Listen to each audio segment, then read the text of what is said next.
هوب هوب هوب، ايه يا مرة منك ليها يعني؟ هو اللي لو صاحبك باعك مش عارف ايه، هات له ابن خالك، ايه الكلام الغريب ده والبذيء ده يعني اقسم بالله العظيم ثلاثة انتوا ايه تستاهلوا جايزة استثنائية وتقسموها على بعض، يعني تاخد واحدة تاخد استثنائية والتانية تاخد لبوة استثنائية.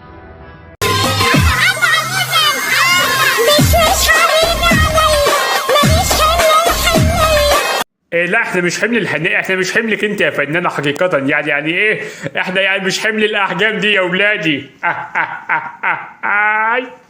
لا يعني انا واحد يعني عايز واحدة يعني او فرنساوي يعني، لكن ما تجيبليش يعني جزء افيال وتقول لي مش عارف ايه. كمل يا ابني.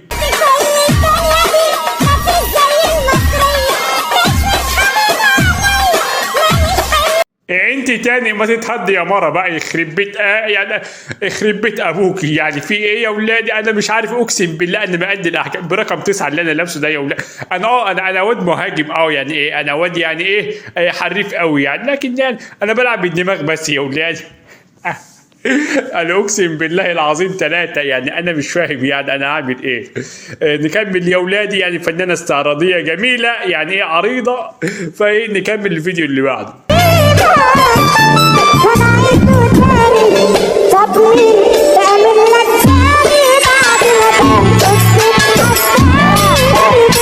جاي دلوقتي بتقلع تاني بعد ما كنت بتتأحبن تاني.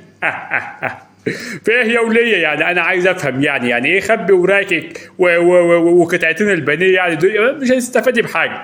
عليا الطلاق بالثلاثه ما هتستفادي بحاجه يعني يعني هتستفادي بحاجه واحده بس، هي جايزه استثنائيه ايه ببلاش، اذا اعطيها يا ولدي. إنها فعلا لبوة استثنائية.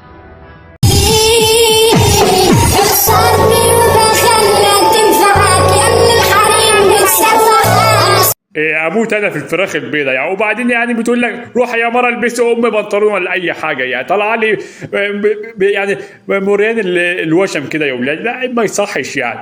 وبعدين بتقول لك إيه انت الحريم اللي بتسوحك، لا انا كسادات يعني انا ما حدش بيسوحني، انا اللي بسوح اي حد يعني، انا السادات يا شويه دجاجات.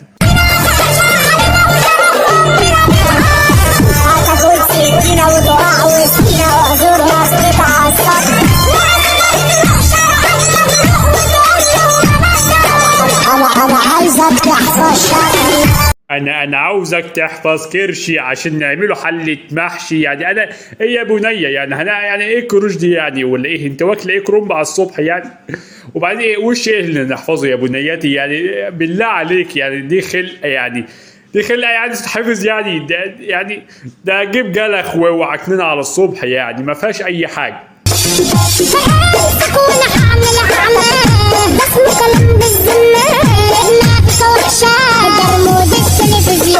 كل ده ورموت التلفزيون؟ ده مش ريموت التلفزيون يا ولاد، ده ريموت ثلاجه 40 ادم، انت واخد بالك معايا يعني؟ ما شاء الله عليك يا فنانه يعني. انا ما اعرفش انت يعني لابسه البتاع ده ازاي يا ولاد، اقسم بالله بس اكيد يا ولاد لابساه باكياس شامبو يعني جايبه ايه اكياس شامبو اللي هي بجنيه صغيره دي، او تفرغها كده على وراكها ويعني ايه على طول يعني فرغ ادهن زحلق على طول يعني. واشكركم يا ولادي، اشكركم.